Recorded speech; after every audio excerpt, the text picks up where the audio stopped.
যারা নির্যাতন নির্মম এবং হামলা মামলার শিকার হয়েও ভয়কে জয় করে ন্যায় এবং ইনসাফের প্রতীকে ভোট দিয়ে তারা আমাকে বিজয় করে এখানে কথা বলার সুযোগ করে দিয়েছে।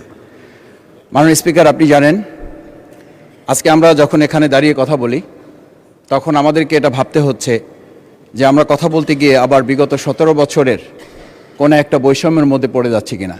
কিন্তু আমাদেরকে এটা ভাবতে হচ্ছে আমরা যখন এখানে দাঁড়িয়ে কথা বলছি, আমাদের কথা বলার সময় শহীদ শরীফ ওসমান হাদি ইনসাফের পক্ষে কথা বলার সময় বলেছিল, আমার প্রতি যে জুলুম করবে আমি তার সাথেও ইনসাফ করতে চাই।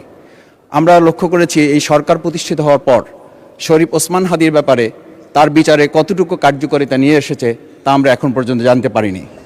আমার মনে হয় আমরা সংবিধান নিয়ে ঘাটাঘাটি করতে করতে যদি সংবিধানই আমাদের রক্ষা করতে পারত, তাহলে সংবিধান আমাদেরকে বলে দিত যে আমাদের সেদিন বালু ট্রাক সরানোর ক্ষেত্রে সংবিধানের পৃষ্ঠা আমাদেরকে খুঁজতে হতো। সংবিধান যদি আমাদেরকে রক্ষা করতে পারত, তাহলে 72-এর সংবিধানের আলোকে আজকে আমাদের এখানে থাকার কথা না, আমি শফিকুল ইসলাম মাসুদ আমার এখন জেলখানায় থাকার কথা। সংবিধান যদি মানতে হতো, তাহলে আমাদের মাননীয় প্রধানমন্ত্রী বাংলাদেশে থাকার কথা না, ওনার দেশের বাইরে থাকার কথা।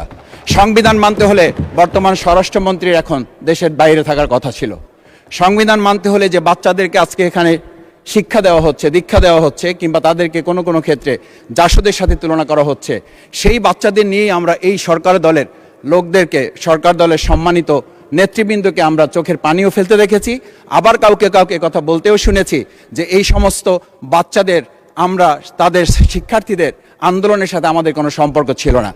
আমরা খুব লজ্জিত হই মাননীয় স্পিকার, আমাদের এই বর্তমান সময়ে আমরা যদি এটা খেয়াল করি যে আমাদের বাংলাদেশের এই বর্তমান প্রেক্ষাপটটা নতুন করে এখন যে গণভোটের যে আজকে ন্যায্যতা অন্যায্যতা, সাংবিধানিক পৃষ্ঠা, লাইন, অক্ষর, দাড়িকমা আমাদেরকে শেখানোর চেষ্টা করা হচ্ছে, যদি সেটা হতো তাহলে বাংলাদেশ জাতীয়তাবাদী দলের সম্মানিত মহাসচিব তিনি কয়েক হাজার পুলিশের বেষ্টনীর মাঝখানে একা একটা মোবাইল নিয়ে তাকে আমরা দাঁড়িয়ে থাকতে দেখেছি, তখন সংবিধান আমাদেরকে রক্ষা করতে পারে নাই।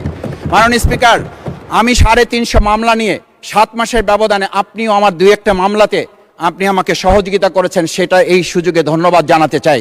আমার 350 মামলা জামিন করতে 7 মাস সময় লেগেছে, আমার বের হতে সময় লেগেছে 4.5 বছর। আমি সেই 4.5 বছরে 3 বার রিয়ারেস্ট হয়ে 2 বার গুম হয়েছি।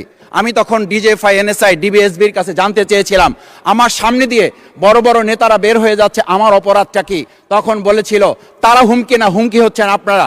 আমাদেরকে যখন শেখ হাসিনার শেষ সরকার নিষিদ্ধ করেছিল, তখন তারা 14 দল মিটিং করে বলেছিল এই জামাত শিবিরই হচ্ছে সবচেয়ে বড় সমস্যা, তাদেরকে নিষিদ্ধ করলে এই আন্দোলন থেমে যাবে। আজ একটা কথা পরিষ্কার বলতে চাই, এই গণভোট নিয়ে আমাদের মাথা ব্যথার মূল কারণ হচ্ছে এখানেই শেখ হাসিনা আমাদেরকে যথার্থ টার্গেটটা করেছিল। সেই টার্গেটের মূল লক্ষ্য ছিলাম আমরা। আমাদেরকে বলা হয়েছিল একটা গুলি করলে একটা সরে বাকিগুলো লড়ে না, সেই লড়ে না লোকগুলো ছিলাম আমরা মাননীয় স্পিকার, যার কারণে আমাদেরকে তারা ভয় পায়। আমরা এখন বর্তমান সময় ভিডিও দেখতে পাই যেই শেখ হাসিনা বাইরে থেকে বলেছিল আমরা এই দলকে ভোট দিতে বললাম, আর সেই দল আমাদের সাথে আবার বিশ্বাসঘাতকতা করেছে। আমরা সেই শেখ হাসিনার বক্তব্য শোনার পর আমরা কাউকে আজকে এখানে বলতে শুনে নাই শেখ হাসিনার ওই বক্তব্য সঠিক নয়, এই মানুষ প্রতারিত হয়েছে, বেইমানি করা হয়েছে। আবার যদি গণভোট, জুলাই সনদ নিয়ে এই জাতির সাথে প্রতারণা করা হয়, তাহলে মূল্য দিতে হবে শুধু নয়, আবার আমাদেরকে 17 বছরের সেই জেল জুলুম, নিপীড়ন, গুম খুনের জায়গায় আমাদেরকে ফিরে যেতে হবে।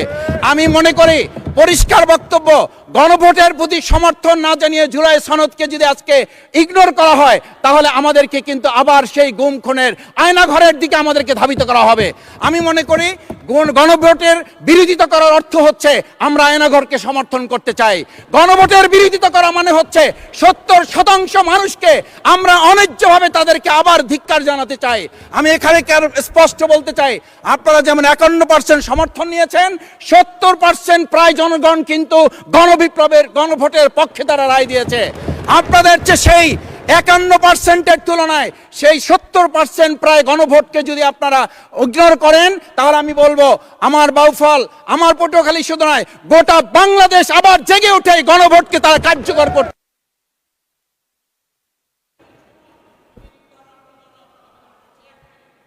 ধন্যবাদ, আপনি 1 মিনিট পেয়েছেন। স্পিকার, আমি পরিষ্কার এইটা কথাটা এই জন্য বলছি, আজকে সংবিধানের লাইন ধরে ধরে যদি আমাদেরকে এই কথা জানতে হতো, তাহলে আমাদের নেতৃবৃন্দকে ফাঁসির মঞ্চে যেতে হতো না। আমার মতো ছোট মানুষের কাছে সে সময় ডিজিএফআইয়ের কাছে প্রস্তাব এসেছিল, আপনারা কি চান, মন্ত্রিত্ব চান, দেশ পরিচালনা চান, সবকিছু দেওয়া হবে, শুধু শেখ হাসিনার নীতিতে আপনারা আসেন। সেই নীতি তো ছিল ৭২-এর সংবিধান, সেই নীতি নিয়ে আজকে কেন এখানে এত কথা বলা হচ্ছে?